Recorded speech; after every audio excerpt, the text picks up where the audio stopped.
discourses. The chapter is on reincarnation and karma, part 6. We are on page number 330. And this is session number 9. Session number 9 of Meher Baba on death. Subtitle: Responsiveness of Souls. The quick and unfailing responsiveness of souls is expressed in the law that hate begets hate, lust begets lust, and love begets love. This law operates not only during a single lifetime, but across several lives. An individual feels impelled to hate or fear an enemy from past lives, although the present life may not have provided him with any apparent reason for this attitude. In the same way, without any apparent reason from the present life, he is impelled to love and help a friend from past lives. In most cases, the person may not be aware of the reason for his unaccountable attitude, but that does not mean there is no reason for it. Many things that seem inexplicable on the surface become unintelligible when considered in the light of karmic links brought forward from past lives. The law of karma is law exhibiting itself through continuously changing mutual adjustments, which must go on when there are individual souls who seek self-expression in a common world. It is an outcome of the responsiveness of ego minds. The rhythm in which two souls start their relationship tends to perpetuate itself unless the souls, through fresh, intelligent karma, change the rhythm and raise to a higher quality. So basically we do find that sometimes for no apparent reason we dislike a certain person, we fear a certain person. Similarly, for no reason, for no intelligible rationale, you can say, we feel attracted towards a certain person. Baba says that basically it is all because of the operation of the law of karma. In the past lives, we have met and encountered, interacted with such persons positively or negatively, and that spills over in this life also. That's the sum and substance of this particular paragraph. The last paragraph I would like to read. The law of karma is law exhibiting itself through continuously changing mutual adjustments. It's always constantly changing mutual adjustments, which must go on when there are individual souls who seek self-expression in a common world. Sorry. We all live in a common world and we all seek self-expression, and this interchange of association with one against the other, it keeps on continuing. The rhythm, it is an outcome of the responsiveness of ego minds. There are two ego minds, apparently separated minds, and it is the response between the two ego minds. The rhythm in which two souls start their relationship tends to perpetuate itself. It will keep on perpetuating, it will keep on going unendingly, unless the souls, through fresh, intelligent karma, we'll come to intelligent karma in the next paragraph, intelligent karma, change the rhythm and raise it to a higher quality. In other words, I would say there is a certain kind of a inertia between associations of people, and unless and until we are conscious of it, we become mindful of it, and consciously we change the rhythm, then we can take a separate path which is a higher path. Freedom to choose and fate. As a rule, accumulated karma has a certain inertia of its own. It does not change the nature of its momentum unless there is a special reason for it. In other words, this adan-pradan, give and take, claims and counterclaims, apparently continues unendingly forever unless there is a reason to change the path. So that is why Baba talks about a certain inertia of its own, to change, to take interest, to take conscious decision in changing that path. Before karma is created, the individual has a sort of freedom to choose what it shall be. In other words, we are the co-creators of our own, you can say, karma or fate. I don't want to use the word destiny because destiny for all is the same. Fate, nasib, takdir, luck, that way. We are co-creators of our fate. In other words, what Baba says is, before karma is created, that means before you react or before you take an action in a certain set of circumstances, the individual has a sort of freedom. Again, at some level, Baba says that even that freedom is determined by your past karma or by God's will. But we won't go into that depth right now. Before karma is created, the individual has a sort of freedom to choose what it shall be. But after it has been delineated, it becomes a factor that cannot be ignored and that either has to be expended through the results it invites or counteracted by fresh and appropriate karma. once you have initiated a pathway, a line of karma, that karma will not go away automatically on its own. It will reach its destination. That means it will give you the necessary experience of what you have sown. In other words, you have sown seeds, it will give you fruits. There's no way in which it cannot give you the fruit of the seed which you have sown unless you interject that and counter it through counter karma. In other words, there are two options open to us. One is you have to face the consequences of your karma, or you can interject in a sense before it reaches fruition. You can interject and put into motion a counter karma which will to a very great extent buffer the result of your earlier karma or even change it. You can exit. Yeah, it comes. Go ahead. The pleasure and pain experienced in life on earth, the successes or failures that attend it, the attainments and obstacles with which it is strewn, the friends and foes who appear in it, all are determined by the karma of past lives. I would like to repeat this. That means, again and again we are saying the same thing. Whatever comes on the screen of your consciousness as an experience in your life has been already pre-written by you. The script is pre-written by you through your past actions or karma. There's no way out. Everything is pre-written. So here Baba says, the pleasure and pain experienced in life on earth, the success or failure that attends it, the attainments and obstacles with which it is strewn, the friends and foes who appear in it, all are determined by the karma of past lives. In other words, even if something negative is happening to us in our life, it is nothing but a manifestation or a showcasing of the film which we have already shot, and it is there lying latent in the film reel. Whatever comes on the screen is all that you have already filmed.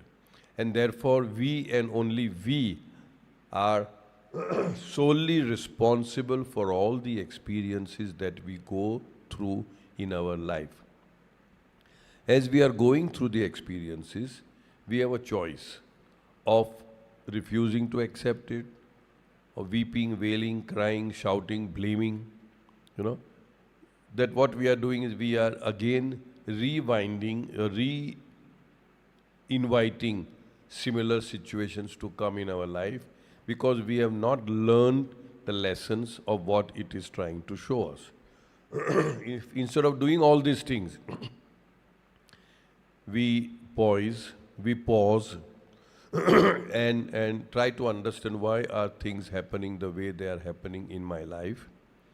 try to learn the lessons from it, try to respond in a manner, in an intelligible manner, in a karmic understanding, intelligent manner, and feed our film, input our film with better choices, then in the future we will get the experiences on the screen in a better way. So, all that you are experiencing, I'm sorry, is nothing but what you have already sown in. You have made that film. That's important. And if you are experiencing something negative, which means somebody has done something to you which apparently is negative for you, my personal take on this is that it is positive, that nothing is negative. If somebody is playing a role of a villain in your life by doing something to you which creates hurt, harm, suffering to you, please excuse me.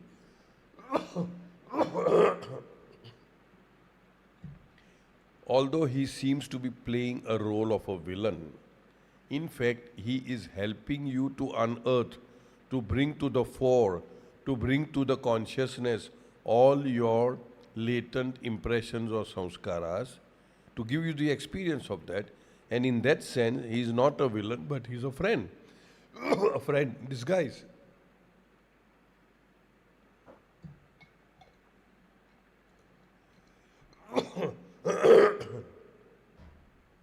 Once we start owning up to what we are experiencing, that is where the growth will begin. Growth begins where blame ends. So once we know that somewhere down the line, sometime I may not remember, I have done this, there is no smoke without fire, there is no effect without cause, there is no harvesting without seeding, putting the seeds in. And once, whatever we are experiencing is the effect or the smoke or the harvest. And once we are very clear in our mind that this is nothing but the operation of the law of karma, which is most just, then to a very great extent, our life becomes easy flowing. We stop blaming people for what we are going through. Go ahead. Karmic determination is popularly designated as fate. Fate, however, is not some foreign and oppressive principle. Fate is man's own creation, pursuing him from past lives. And just as it has been shaped by past karma, it can also be modified, remolded, and even undone through karma in the present life. This is one of my very famous statements which I keep quoting. What Baba says, karmic determination, that means your experiences through the operation of the law of karma, is popularly designated as fate, F-A-T-E, fate, nasib, takdir. We say that, oh, he's so lucky. But nobody is lucky, nobody is unlucky. It is just the result of karmic determination. It is the law of karma which is operating, which makes you feel very fortunate, very lucky, very nasib wala, or vice versa. Karmic determination is popularly designated as fate. Fate, however, is not some foreign and oppressive principle. It is not some principle which is brought outside the orbit of the law of karma. Somebody who just wants to harass you or trouble you or bring difficulties in your life, nothing of that sort. Fate, however, is not some foreign or oppressive principle. It doesn't, God never punishes anybody. You are never punished for your deeds, but you are always punished by your deeds. In other words, the law of karma is such that whatever you have done to the other, you have already done to yourself. Because there is no other, actually, if you really go to see. Only thing is, there's only a passage of time in the illusion of duality when it will reflect upon us. So here Baba beautifully says, and we need to go a little deep in this, fate is man's own creation. I am the creator, pursuing him from past lives. as it has been shaped by past karma. This is very, very powerful. It gives us the wherewithal to change it. It can also be modified, remolded, and even undone through karma in the present life. In other words, we may have done something wrong in the past. We may have done something which we ought not to have done. There is a way out, there is a possibility. Like the example that we keep giving is, if I am the director of the film, which is me, I am the director. I have directed my film all through several lifetimes. In this life, because of this knowledge, thanks to beloved Baba, I become the editor. I can cut out certain areas which I feel are not really helpful to me. I can change it, I can remold it, I can even undo the whole thing. So that is the power of the editor. He can do all sorts of changes. And who's the editor? The same as the director, the producer, you see. So we are, all in all, we are the producer, we are the director, we are the editor of the film called life, my life, your life, everybody else's life. And we can use that knowledge of the law of karma to become master of our own fate in that sense. So I would like to repeat this because it is very, very important for all of us to understand that just because somebody says, oh, in my life it is like this, so I will have to suffer. No, you can change it if you change your way of thinking, of behaving, of speaking. I'll repeat this. Karmic determination is popularly designated as fate. Fate, however, is not some foreign and oppressive principle. Fate is man's own creation pursuing him from past lives, and just as it has been shaped by past karma, it can also be modified, remolded, and even undone through karma in the present life. As the nature of karma in earthly life is determined by impressions stored in the ego mind, the impressions in turn are determined by the nature of karma in earthly life. It's like a vicious circle. You have certain impressions. Based on those impressions, you have certain experiences. When you are having an experiences, you input fresh impressions. So impressions seeks expressions. When they are expressed, you experience something, and when you react to that, you again create fresh impressions. So that is the vicious circle. The impressions in the ego mind and the nature of karma are interdependent. Right. Karma on earth plays an important part in shaping and reshaping the impressions in the ego mind and giving it a momentum that decides the future further destiny of the individual. That means the place where you can really edit your film, make changes, make alterations, is in a physical form on earth.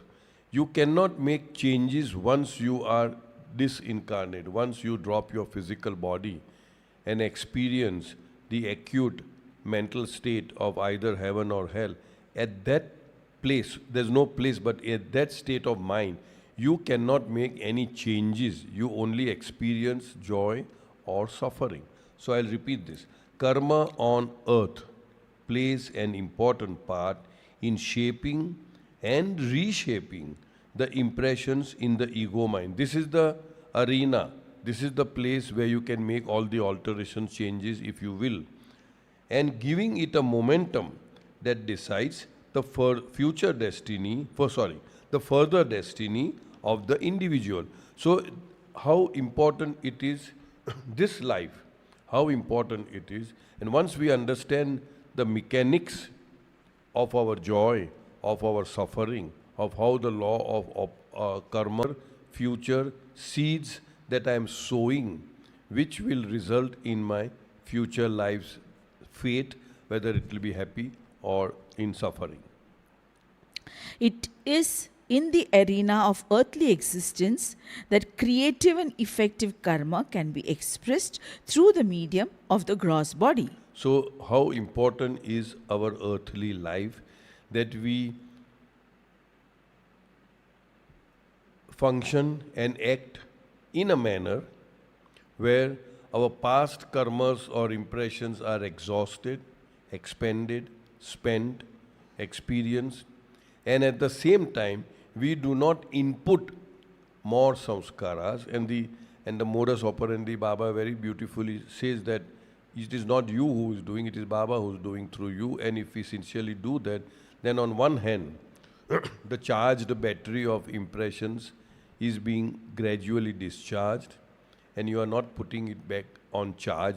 Baba uses the terminology of a wound up clock. He said alarm or whatever. He said once it is wound, it will start ringing at the appointed time. That means it is exhausting its energy, it is ringing. But make sure not to wind it again. So that means make sure that we do not do such karmas that we are winding fresh impressions or samskaras.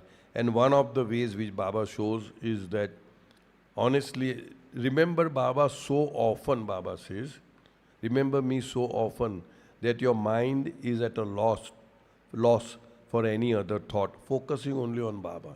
And when we bring Baba as the central figure in our life, that's what is aimed at by Baba by giving such a brilliant document called My Wish. If you really study it, you'll see that Baba becomes the central figure for everything. You know, when you do that as Baba as a main figure in our entire life, then the self-centric, egocentric, you call it ego mind, separative mind, finite mind, is not present over there. And when we perform something, Baba uses the word, when your agent of action is other than the self, and by that I would mean other than the limited, finite, separative, egocentric self, I. When the agent of action is other than the I, then it doesn't bind. So on one side, the flashlight is exhausting whatever is already wound through millions of lifetimes. On the other hand, you are not winding again. So over a period of time, all these wound up samskaras are exhausted and we start treading the spiritual path. The gross samskaras are over, then they are subtle and then mental and then nothing. So that is the methodology, the modus operandi of progressing further. And in one sentence it can be said, the panacea is constant, wholehearted remembrance of Baba. One line. Constant, wholehearted remembrance of Baba. To a certain extent, Baba has said several places, you know, that when you are eating, think it is Baba who is eating. When you are sleeping, it is Baba who is sleeping. When you get up in the morning, it's Baba who is getting up in the morning. Even to a point, and I repeat that, we repeated that earlier also, if you are doing something which is not correct, which is wrong, think it is Baba who is doing wrong, and just bring Baba as the central figure in whatever you are doing. Then, perchance, with this effort on our side and Baba's grace, you know, it could be our last life, you know, then we don't have to keep coming over and over again. Because this is the nuska, we call it, what is it? Remedy. The remedy, the panacea sort of, you know, where all ills can be attended to if we bring Baba in our life as a central figure. Right. Proper understanding and use of the law of karma enables him to become master of his own destiny through intelligent and wise action. Very beautiful sentence, brilliant, I would say. Proper understanding and use of the law of karma enables man to become master of his own destiny through intelligent and wise actions. In our hand, at the gross level, as gross conscious human being, we are accountable and responsible mostly for our own actions, not for what we may be thinking or feeling, because we are not in the subtle world. We are not subtle conscious, we are not mental conscious. So we are not to that extent accountable or responsible for all the dirty, ugly, filthy, whatever thoughts that we may get or feelings we may have. Baba would say, let it come, let it go, just watch it, just be a witness. Make sure you don't put it into action. You don't convert those feelings into action. Why? Because we are action oriented. The world, the gross world, it is only action. So Baba says through wise and intelligent action, you can do away with a lot of past karma and move forward, pave way for spiritual growth. Each person has become what he is through his own accumulated actions. So we are exactly the reflection, the manifestation of our own past actions. As simple as that. We are all responsible. Whatever it is, it is us who is responsible and not somebody else who may have played a role in giving us a certain experience, as I said in the past. But then that role, however negative it may be, is in fact positive because that person or that event has helped in unearthing or bringing to the fore, bringing to the conscious level, all my debris of past karmas or impressions. And it is through his own actions that he can mold himself according to the pattern of his heart, or finally emancipate himself from the reign of karmic determination which governs him through life and death. And it is through his own actions. Baba has elsewhere said, if you want to change something, start with actions.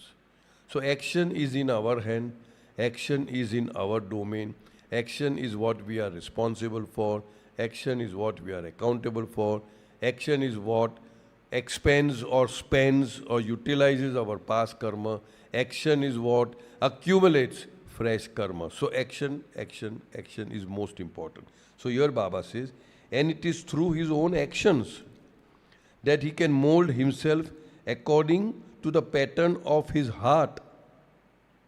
Whatever you want to be happy, you'll be happy. You want to be sad and suffering, you can do that. Or finally, emancipate himself, means actions are so powerful that you can even emancipate yourself. We can even free ourselves from the reign of karmic determination. Karma is balwan, karma is the strongest, but we can free ourselves, emancipate ourselves from karmic determination. The reign of karma. Yeah, the reign of karmic determination, which governs him. Karmic determination is governing us through life and death. So once you are free from karmic determination, automatically there is no further birth and death. You are free. You achieve mukti, moksha. Two kinds of karma. Broadly speaking, karma is of two kinds: that which binds and that which helps towards emancipation and self-realization. We had done this earlier in the last session, that at every single moment, every single spirit, soul, sometimes I'll use the word spirit because I like that word very much. Every single spirit is confronted with a choice. Every moment we are confronted with choices. And on that choice will depend whether you are getting ourselves, and when I say you, it means I included, whether we are emancipating ourselves, which means moving towards the truth or reality or self or God or Baba, or we are binding ourselves more and more and moving away from the truth. Every moment we are given a choice. And therefore Baba says here that broadly speaking, karma is of two kinds. What? There is one which binds and that which helps towards emancipation and self-realization. So if you were really to analyze what is the meaning of good karma or so-called bad karma or so-called good, both are so-called only in the domain of illusion. Perhaps my interpretation would be, and it's my interpretation, good karmas are those which emancipate us from the bondage of ignorance and helps us to move towards light, towards truth, towards God, towards Baba, and vice versa. That's it. Good? Wait. Good as well as bad karma binds as long as it feeds the ego mind through wrong understanding. Very important. Good karmas also bind. As long as it is feeding my ego. Mind. I am the doer. I have done this good. I have given this charity, I have helped somebody, whatever it is. So good karmas also bind. I recollect once, many years back, when I was speaking in a public forum, one of the attendees who was a Zoroastrian, and Zoroastrianism is based on Humata Hukta Huvarashta. In English it means good thoughts, good words and good deeds. So he said, what more or what else or what higher has Meher Baba spoken? Because my prophet, Zarathustra, Spintaman, we call him Zoroaster, has already finalized it. Good thoughts, good words and good deeds. Fortunately, Baba gave me this thought at that time to say that good thoughts, good words and good deeds are definitely good. They will bind you with good karmas, but it's a binding, it's a bondage as well. And you need to keep coming over and over again in order to reap the benefit of that good karmas. But what Baba has said is God thoughts, God words and God deeds. Not good thoughts, good words and good deeds.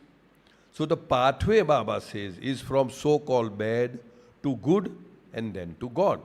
So what does the meaning of God thought, God? We have done this. That I am not the doer. Here Baba is using a very beautiful word where he says, it binds as long as it feeds the ego mind through wrong understanding. It is feeding my ego mind that I am the doer of this good, that is wrong understanding. And as long as that understanding is there, we keep feeding our ego mind, and on the contrary, we feel that we are so good, we are so great, we have done so good, but it is binding. So this is the answer that I gave to the gentleman, that yes, there is something higher than good thoughts, good words and good deeds, and that is God thoughts, God words and God deeds. I also remember when Baba was explaining this pathway from so-called bad to so-called good to God, and Baba's second secretary, Adi K. Irani, we call him Adi Kaka, Adi Senior, he said, oh, we have to go from good to God, which means what? Just one O. Just remove one O from good and then you reach God. And Baba smiled and said, to extricate yourself from that one extra O that is there in good, it takes several lifetimes. Because a person who is good, you can't change him because he is good. A person who is so-called bad, you can counsel, you can advise, and he can become good. But a person who is good is always at a level where he says, I don't need anything, I'm good already, what is there to change? The change is to bring in God while we are thinking, speaking and acting, so that I am not the doer. As Baba has said, and I repeat, I just said it, that when the agent of action is other than the self, then it does not bind. Otherwise, anything that you do, it binds. But karma becomes a power for emancipation when it springs from right understanding and wears out the ego mind. Right understanding in this respect is best imparted by the perfect masters who know the soul in its true nature and destiny, along with the complications created by karmic laws. See, we are already governed by the karmic law. If we are fortunate enough to come in the love orbit of a perfect master, or the avatar, who is the eternal living perfect master, for him, we are all not just X-ray, but whatever you call it, MRI, and what else is there? CT scan, whatever it, CAT scan, whatever. For him, he sees everything, all our past lives, and where are the blocks, where are the notches, where are the knots and all that. And accordingly, he will guide us. All that we need to do once we come in contact with the perfect master or the avatar is to just obey him and follow his instructions, although apparently at times the instructions are very contrary to what the religious thought is. But once we are totally surrendered to him, once we are totally resigned to him, once we decide that we are going to obey no matter what the avatar or the perfect master, then he will gradually unwind all the knots that he can see but we could not see. So here Baba says, but karma becomes a power for emancipation. If you want emancipation, if you want freedom, then the only way is through actions, through karma. When it springs from right understanding. And right understanding, one of the aspects that I interpret is that I am not the doer. That's the right understanding. And wears out the ego mind.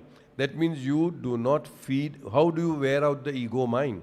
How do you ensure that somebody dies? Stop giving food. When you stop giving food, stop giving nutrition, the person dies. So when the ego mind is deprived of any food, that means I am not the doer, good as well as bad, in a very natural, systematic way, the ego mind dies. Power of emancipation when it springs from right understanding and wears out the ego mind. Right understanding in this respect is best imparted by the perfect master. They are the epitome of humanity. They are the highest, who knows the soul in its true nature and destiny, along with the complications created by karmic laws. So many knots, so many karmic complications we must have done through past millions of lifetime. Only he knows where he can just touch his finger and the so-called, the cancer of our karmic, it just gets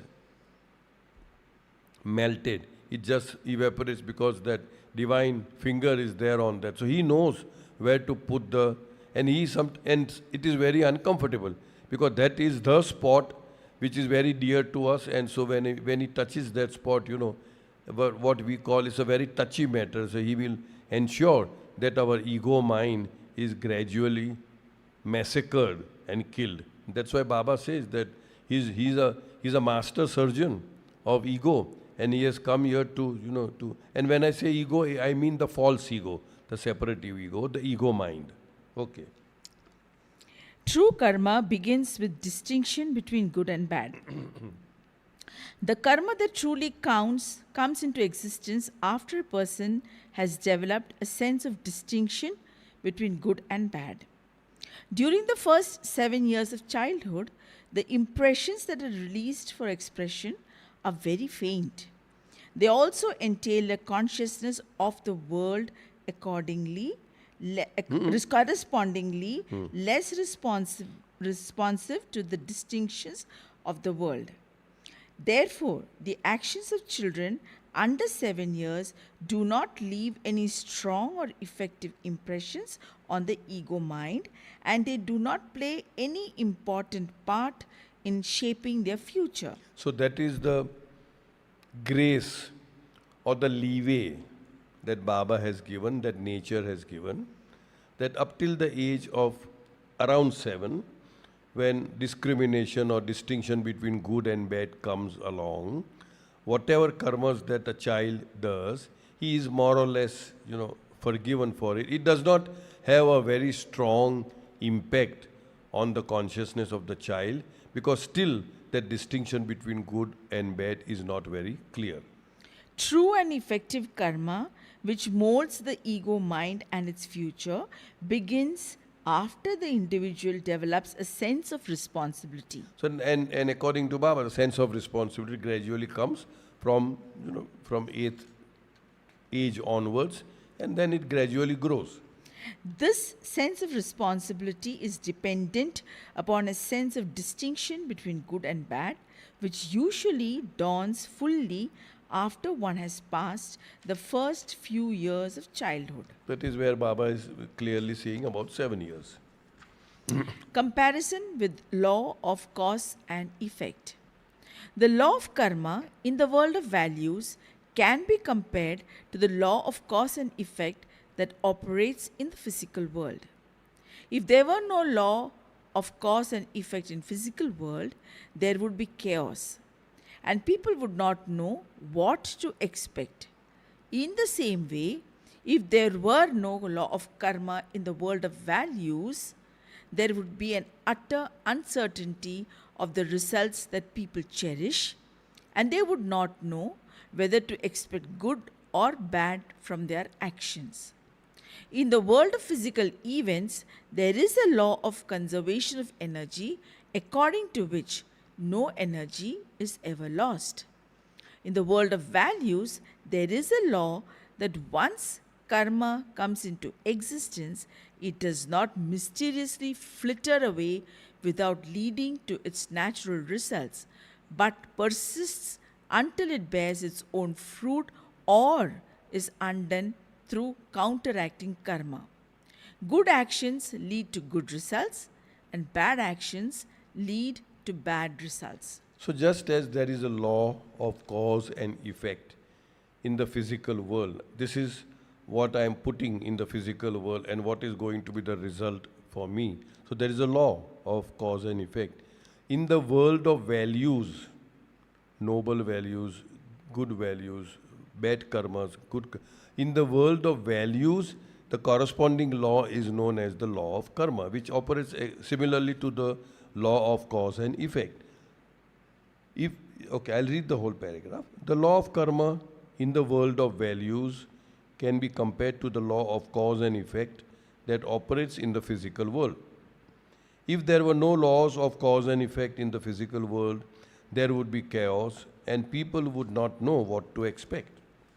In the same way, if there were no law of karma in the world of values, there would be an utter uncertainty of results that people cherish, and they would not know whether to expect good or bad from their actions.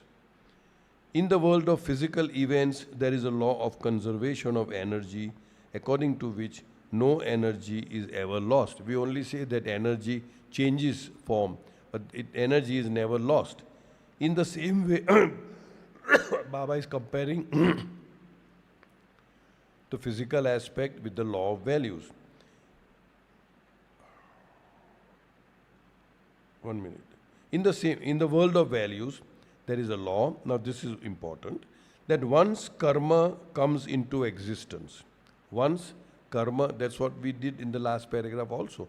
Once karma comes into existence, it does not mysteriously fritter away without leading to its natural results. Once your karma, before the karma is put into action, because before the karma is instituted, you have a sort of a choice. We read that, of whether to do or not to do, or what to do and what not to do. But once the karma is created, then there is no way in which it would mysteriously just evaporate or fritter away. It will lead you to that destination unless you have escorted that, encountered that, interjected that through counter karma. Then that can be buffered or reduced. So Baba says it cannot mysteriously fritter away without leading to its natural results, but persists until it bears its own fruit or is undone through counteracting karma. We did that. Modify, alter, even undone. Good actions lead to good results and bad actions lead to bad results. Simple. That is why, because there is a law of karma, there is some element of what to expect. If I am doing something good, I would expect good results, because the law of karma is operational, and whether it is in this life or next life or some life thereafter, many lives thereafter, I will get the result of it. That is for sure. Law of karma maintains moral order of universe. The moral order of the universe is sustained through the systematic connection between cause and effect in the world of values. If the law of karma were subject to any relaxation, reversals or exceptions, and if it were not strictly applicable in the domain of values, no moral order in the universe. Human existence would be precarious from the standpoint of the attainment of values. In a universe without moral order, human endeavor would be perpetually fraught with doubt and uncertainty.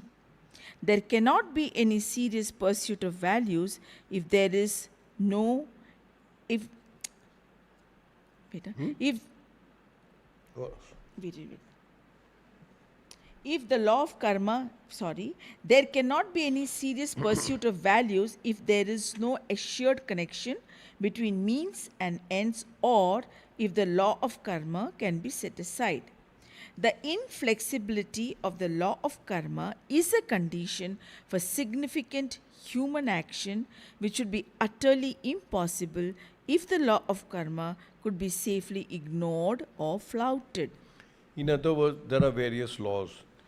In even business companies, small companies, there are laws which the directors can change it, alter it, manage it, so to speak. But the law of karma is one law which is immaculate, which is absolute, perfect. There is no way in which it can be set aside. There are many laws, income tax law, wealth tax, capital gains tax, and so many other laws, where there is a way out. You can wriggle yourself out of it some way or the other. But in the law of karma, it is something impossible for you not to reach the result what the law karma will end, take you to that end, or you have to do some kind of a other act which is contrary to what you have already done, which will set it aside. So there is no way in which, I'll read this again. The moral order of the universe is sustained through the systematic connection between cause and effect in the world of value. It is extremely, whether we believe it or not, whether we know it or not, ignorance of law is no excuse. It will function all the same. Whether it may not be instantaneous. It may take a certain period of time, which is an illusion, of course, or it may not be in this lifetime, it could be in other lifetimes. And that is the reason why we just started in the last session, where some people are born blind, rickety, and some kind of disorder. Why?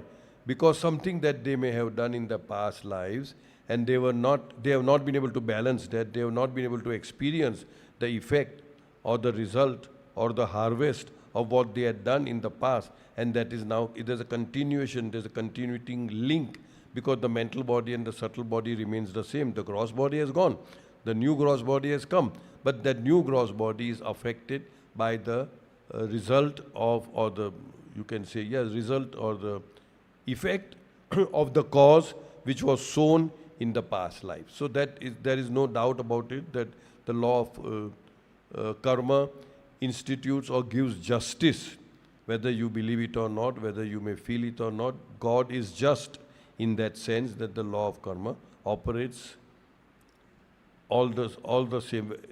It is like vigorously it is appearing, it will reach its own goal. All right.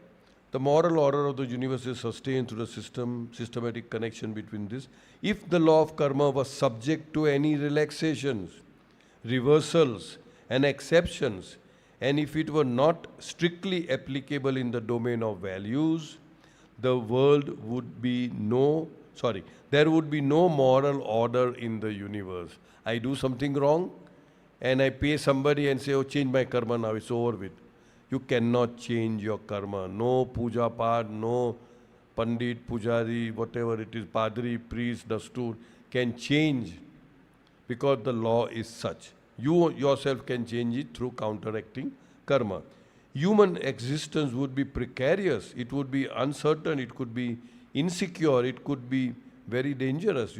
Human existence would be precarious from the standpoint of attainment of values, because you do not know, I am doing something good, but why should something bad happen to me? In a universe without moral order, human endeavor would be perpetually fraught with doubt and uncertainty. Perpetually you will be anxious, you will be stressed, you will be emotionally uncertain what is going to happen, fraught with these kinds of uncertainty. There cannot be any serious pursuit. There is no assured connection between means and ends. If I know that, if I feel that whether I do good or bad, it is not going to matter, then there will be no serious, Baba uses the word, there can be no serious pursuit of values. If there is no assured connection between means and ends. In other words, there is an assured connection between what you do and what you will receive, between the means and ends. or if the law of karma can be set aside. I do something wrong and then I can set aside the law of karma by paying a certain amount of money or doing something else, and then it's over with. The inflexibility, that means incapable of, unyielding, incapable of being altered, changed and all that. The inflexibility of the law of karma is a condition for significant human action. That means that is very important, that it is inflexible, you can't alter it, you can't change it, which would be utterly impossible if the law of karma could be safely ignored or flouted. If you can easily ignore the law of karma, there would be no serious pursuit of some noble endeavor of something good for the creation, for the world. Law of karma and expression of justice. In its inviolability, violability, the law of karma is like other laws of nature. However, the rigorousness of the operation of karmic laws does not come to the soul as the oppressiveness of some external and blind power, but as something involved in the rationality of the scheme of life. Karmic determination is the condition of true responsibility. It means that an individual will reap as he sows. What a person gathers by way of experience is invariably connected with what he does. If a person has done an evil turn to someone, he must accept the penalty for it and welcome the evil rebounding upon himself. If he has done a good turn to someone, he must also receive the reward for it and enjoy the good rebounding upon himself. What he does for another, he has also done for himself, although it may take time for him to realize that this is exactly so.